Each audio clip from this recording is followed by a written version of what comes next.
មន់ស្ងោងាំងើថ្ងៃនេះខ្ញុំធ្វើជាលើកទី2ដោយសារតែឃ្លានពេកនឹកឃើញរឿងម្ហូបការជំនាន់ដើមដែលគេដាក់មន់ងាំងើហើយឥឡូវនេះនៅតាមរោងការហ្នឹងរៀងបាត់បដា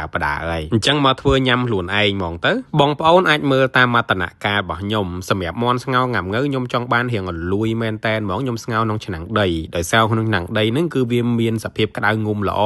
ហើយវាធ្វើឲ្យមន់របស់យើងឆាប់ផុយបើថាប្រាប់អ្នកផ្ទះថាឥឡូវឃ្លានមន់ស្ងោងាំងើគាត់ប្រកាសជាធ្វើដូចស្ងោជ្រក់អញ្ចឹងហើយគ្រាន់តែដាក់ងាំងើទេតែសម្រាប់ខ្ញុំមកងាស់តល់តែអលួយហើយរសជាតិរបស់វានេះគឺខ្ញុំដាក់តែម្សៅស៊ុបហើយខ្ញុំដាក់ស្ករតែមួយចិបទេហើយនឹងប្រើអំបិលមួយចិបហើយនឹងដាក់ទឹកត្រីមួយបន្តិចព្រោះដោយសារតែក្នុងងាំងើហ្នឹងម៉ាក់ខ្ញុំគាត់ត្រាំនេះត្រាំរៀងមានជាតិប្រៃហើយរៀងជាតិផ្អែមអញ្ចឹងហើយយើងចាំយកជាតិជូរប្រៃផ្អែមនេះចេញពីងាំងើមកវិញពេលដែលដាក់ចូលងាំងើហើយខ្ញុំក៏បានជ្រុំវាឲ្យចេញជាតិជូរល្អនៅក្នុងនេះដែរអញ្ចឹងរឿងរសជាតិវិញមកល្មមបងប្អូននិយាយថាជូរស្រស់មាត់ល្អណាស់ហើយកុំភ្លេចកាវបកពុកមាត់បងមករាមួយឈុត$25ទេលេខ Telegram កំង086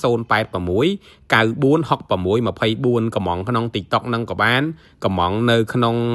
page នឹងក៏បានដែរ page មហូបក៏បាន page របស់បងមករាគ្រប់ page ក៏បានដែរកាវល្អលេខ1ហ្មងខ្ញុំលេងនិយាយរឿងគុណភាពបងប្អូនចង់បានកាវល្អបកពុកមាត់ចេញទាំងរឹសបានស្អាតកុំភ្លេចកាវបកពុកមាត់បងមករាហើយបើថាខ្ជិលទិញយកបកខ្លួនឯងអញ្ជើញមកបកដល់ហាងអាចមកហាងបកពុកមាត់បងមករាបានយើងបើករាល់ថ្ងៃចាប់ពីម៉ោង 9 ព្រឹកដល់ម៉ោង 9 យប់ចូលក្នុង Google Map វាយអក្សរខ្មែរដាក់ហាងបកពុកមាត់បងមករាហើយជិះមកកាន់ទីតាំងរបស់យើងមក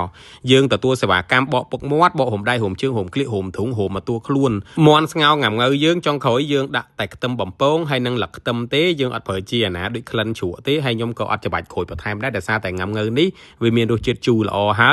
យបើថាទឹកសម្លនេះវិញរសជាតិមកល្មមបងប្អូនមិនសាបពេកមិនឡំហើយក៏អត់ប្រៃខ្លាំងដែររសជាតិឆ្ងាញ់មែនតែនហើយឈ្ងុយមែនតែនឈ្ងុយទាំងខ្ទឹមឈ្ងុយទាំងលឹកខ្ទឹមហើយក៏ឈ្ងុយងាំងើខ្លាំងនៅក្នុងនេះដែរបងប្អូនគ្រាន់តែមើលរូបរាងទៅគឺបងប្អូនដឹងហើយថាតើក្លិននិងរសជាតិបែបម៉េចបើថារូបរាងរលេះរលួយស្បែកមាន់នេះគឺវាអត់ល្អមើលទេព្រោះដោយសារតែខ្ញុំចង់បានមាន់ដែលផុយរលួយតែម្ដងគាត់ថាញ៉ាំទៅល្បេះចេញពីឆ្អឹងណាបងប្អូនបើថាញ៉ាំបែបស្ងោអ្នកផ្ទះគាត់ធ្វើនៅផ្ទះច្បាច់ក្រូចដាក់ជីដាក់អីហ្នឹងគឺខ្ញុំអត់សូវចូលចិត្តញ៉ាំហ្មងនេះអារបស់បែបហ្នឹងតែបើថាមាន់ងាំងើបែបអលួយវល់វែកបែបនេះខ្ញុំចូលចិត្តខ្លាំងបងប្អូនអាចធ្វើតាមនឹងបានរសជាតិនិយាយពីថា the best ឲ្យ10 លើ 10 ហ្មងជួបគ្នាវីដេអូក្រោយអរគុណបាទ